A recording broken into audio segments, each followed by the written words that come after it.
வணக்கம். சத்தியமித்ரன் விரைவு செய்திகள் வாசிப்பது அன்புமலை.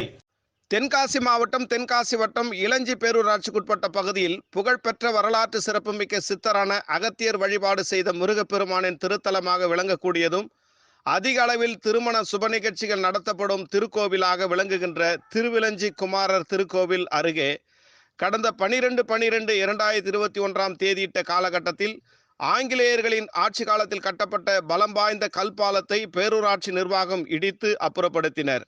மிக குறுகிய பாலம் என்ற காரணத்தால் இந்த பாலத்தை விரிவுபடுத்த வேண்டும் என்று இளஞ்சி பேரூராட்சி நிர்வாக தீர்மானம் நிறைவேற்றி ஒப்புதல் வழங்கி ஒப்பந்ததாரர் மூலம் ஒப்பந்த அடிப்படையில் கட்டுமான பணிக்கு உத்தரவு வழங்கப்பட்டது. ஆனால் சிந்துபாத் கன்னித்தீவு கதை போல் இந்த பாலத்தின் கட்டுமான பணி என்பது இன்றளவும் ஆமை வேகத்தில் மிக மெத்தனமாக நடந்து வருகிறது.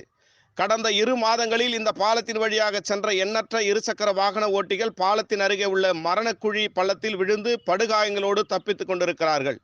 புதிய பாலத்தின் கட்டிடப் பணி அரைகுறையாக பணி நிறைவு பெறாமல் இருக்கிறது. இதனால் மனித உயிர்களை காவு வாங்க துடித்து கொண்டிருக்கிறது.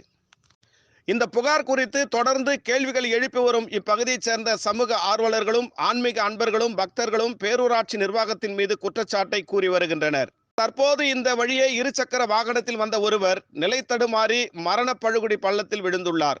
மனித உயிர்களோடு விளையாடும் இளஞ்சி பேரூராட்சி நிர்வாகத்திற்கு ஏன் இந்த காலதாமதம், அலட்சிய போக்கு என பொதுமக்கள் ஆதங்கங்களோடு புலம்புகின்றனர்.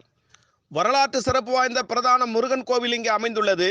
இக்கோவிலுக்கு விரைவில் சித்திரை தேர் திருவிழா நடைபெறக்கூடிய சூழ்நிலை உள்ளது. 28 ஆண்டு காலம் ஓடாத திருத்தேர் புதிதாக புதுப்பிக்கப்பட்டு இந்த ஆண்டு திருத்தேர் ஓடக்கூடிய நிலை உள்ளது. சம்பந்தப்பட்ட இளஞ்சி பேரூராட்சி நிர்வாகம் போர்க்கால அடிப்படையில் விரைவாக பாலப்பணியை முழுமையாக நிறைவு செய்ய வேண்டும்.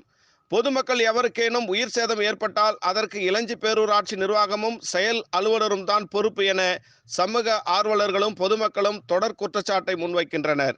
தென்காசி மாவட்ட நிர்வாகம் இப்பிரச்சனையில் தன் உறக்கத்தை கலைத்து விழித்துக் கொள்ளுமா? சத்தியமித்ரன் செய்திக்காக செங்கோட்டை தாலுகா செய்தியாளர் குற்றாலம் வி வீரமணி.